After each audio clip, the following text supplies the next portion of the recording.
Wednesday. JJ Redick, a little kumbaya. We love each other right now. We need that because the big guy can't talk. That's an advantage. We're flying today. Redick and I will do the show. Steve can nod his head. He can do a nay or yay. Who wants to hear from him anyway? You got it. Wednesday morning, first take. It's on now. What would a championship run mean to you? I mean, that's the only reason I play. LeBron, once again, willing his team. It's just been my mindset every year. How can I make a championship run? LeBron takes it in, gets it out, Schroeder. I've been on a lot of championship runs, and I want to continue that. And let's turn around our season and give ourselves an opportunity to compete for the Larry O'Brien Trophy. That's all you can ask for. I mean, was that a good morning or was that a good morning? Mad Dog in rare form, haircut, looking handsome, ready to go. Good to see you. Of course, SA, always good to see you, my PIC. And is that the Emmy-nominated That's right. JJ Redick? Is that right? Emmy-nominated Thank JJ Redick. Okay, in his rookie year, your rookie season. Well, Don't get a big head. I want to thank particularly you two because you guys have been amazing to work with. Mad Dog, not so much. Everybody else on the show, everybody I get to call games with. This place is special, and I'm just very honored to be included with this group of nominees. It's very cool. Yeah. Well deserved, my brother. And we're grateful to have you. Yep. You're the best. All right, we ready to have some fun? Let's go, baby. All the pleasantries out of the way? Enough of the nonsense. Okay, let's go.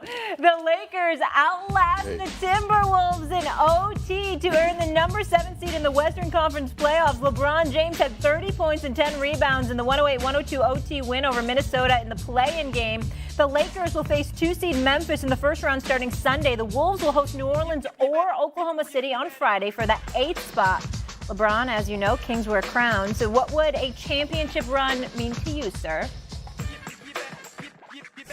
That's the only reason I play still, is to try to put myself in a position to make championship runs and give teammates that have never been a part of a championship run something they haven't experienced before. So,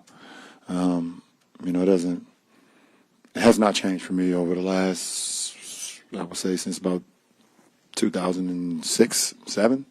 That's just been my mindset every year on how can I make a championship run. And I've been successful in 4 of those. I've been able to not only make a championship run, but also execute it and actually make it happen. But I've been on a lot of championship runs for a while, and I want to continue that. And hopefully, this year is another one of those instances. All right, the Lakers get the win. I'll start with the Emmy nominee here. So, JJ, they get the win, but is it a bad sign that they had to go to OT with the Minnesota Timberwolves, who weren't at full strength? No, I don't think it's a bad sign. When you get in this scenario of a play-in, every team is going to play with a sense of desperation, minus the Miami Heat last night, which we'll get to in a second. But the defense is going to be the Lakers' calling card in this playoff run. And in particular, the fourth quarter down the stretch last night and in overtime showed me that they are an elite defensive team. They completely cut off the Timberwolves. They defended the three-point line, which they struggled with at times last night. So I'm not concerned because of the desperation, because of the one-and-done scenario here, and obviously Minnesota gets another game. I'm not concerned. I'll tell you what is concerning for me, though, if I'm the Lakers, is the botched defensive coverage at the end of regulation. 1.4 seconds on the clock. They run a simple flare screen to free Mike Conley. And the two guys involved in that screen are Anthony Davis and LeBron James. Your two best players, two vets in the NBA. That is a very simple switch, which Anthony Davis didn't do. The reason I bring this up is because, first of all, Matt Ryan for the Lakers hit a shot to beat the Pelicans on basically the same play earlier in the season. It's not like they haven't seen that play before. They have it in their own playbook. Well, the reason I bring this up, last year in Game 1, Klay Thompson hit a game-winning 3 against the Memphis Grizzlies. They botched the switch. When the Lakers won the bubble, the championship in 2020, Anthony Davis hit a game winner against the Denver Nuggets in the Western Conference Finals. Yes, he did. Mason Plumlee and Will Barton botched the switch. This is the stuff that causes concern. because a playoff series and a momentum in a playoff series can come down to a single play. And I wasn't pleased last night with that coverage from Anthony Davis and LeBron James. Well, I appreciate you dissecting it the way that it did. And by the way, just so the audience knows, I'm like suffering from a slight case of laryngitis. My voice is compromised. So but I'm going to sound a little different today. So it's mellow SM. No. Mellow's a little bit different. I'm a little down with this throat, but that's okay. I'm here. Here's the deal. I get where you're coming from with that, but for me, what was more glaring was the inefficiency offensively. They can make shots. You got to be able to make shots to beat the Memphis Grizzlies. You got to be able to make shots if you're going to really, really make a title run. You can't shoot the ball like that. And I'm thinking along the lines of, I looked at Anthony Davis playing big boy basketball last night. He needed to. Rudy Gobert wasn't obviously in the lineup. Karl Anthony Towns could have been a little bit more aggressive, but he got some foul trouble, and I get all of that. But when I look at the Beasleys of the world, the D'Angelo Russells of the world, who had an awful game, Schrader, thank God for him because I thought he played an exceptional game, and he made a big-time shot, obviously, with 1.4 seconds left. I get where you're coming from. I don't disagree with you about the defensive lapse because that certainly cannot happen. But to me, the bigger, more glaring issue was their inability to make shots. We came into the season not liking their roster because they couldn't make shots. This is just one game, and I understand that. But you can't play like that and win this next series. You got to be able to make those shot opportunities that they had last night. And LeBron James, honestly, he turned the ball over on a few occasions where it was alarm. I was like, what's going on here? But fatigue obviously played the role as well. Go ahead. I don't like the Lakers at all. Minnesota lost the game more than the Lakers won the game. Towns didn't play in the fourth quarter. He had all sorts of foul trouble. He came in with a 4 and he got his 5th right away. Maybe that had a little something to do with the Laker defense. But I'll tell you right now, I don't think they got a third great player. I think the Lakers are going to walk into a rough spot against Memphis. This team's not that good.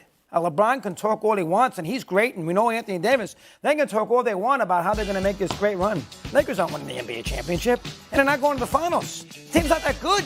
I mean, you could be impressed with that. And Minnesota, listen, Minnesota never closes games. Go ask Memphis last year when they had 30-point leads and they couldn't win a first-round playoff series. Anthony Edwards was lost. Terrible shot selection. Terrible. Hoisting up threes. I don't care about.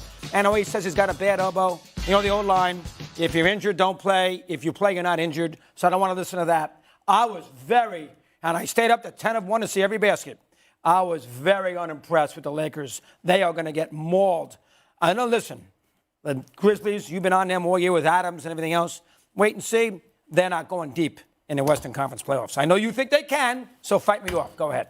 Well, so two things. Number one, first of all, you can't bemoan load management and players sitting out games and then simultaneously get on a guy for playing with a bad elbow. That's true. I'm not getting on. No, but he played terribly in the game. He was was he 2 for 13? He was 3 for 19. He was awful.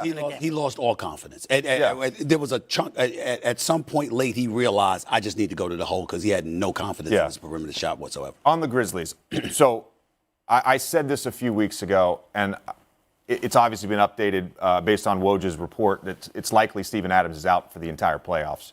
You know, depending on that first-round matchup with Memphis, and I thought at times it looked like it potentially could be the Minnesota Timberwolves. Prior to Sunday's events with Jaden McDaniels getting hurt and Rudy Gobert getting suspended for this game, that was a matchup I thought they could win because Steven Adams, if you remember, in last year's playoffs, they benched him, and then he came back in, obviously, for the Warriors series.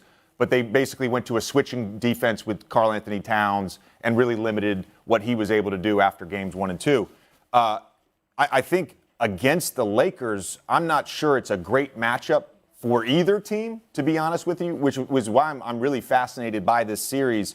And Stephen A. actually makes a great point on the offensive end for the Lakers because the Grizzlies have been a top 3 defense all season. And we talk about the Lakers being a top 5 defense since the All-Star break. The Grizzlies have been excellent on that end of the floor all season. To me, and you bring up the turnovers, and I think this is important to note, the Memphis Grizzlies really struggle to score in the half court. To me, if the Lakers can limit their turnovers, I think they have a real chance of winning this series. Well, when you say that the Grizzlies really struggle to score in the half court, that's great news for the Lakers. Because if you don't turn over the ball, considering their pace of play, they're basically going to beat you with their half-court offense. And if that's how they're going to do it, Memphis is in a world of trouble. I just don't think this Lakers team is going to pull that off against these Memphis Grizzlies because I look at a team with Brooks, with Bain, with Morant. These brothers can score. They'll find a way. They'll find a way to put the ball in the hole. Lakers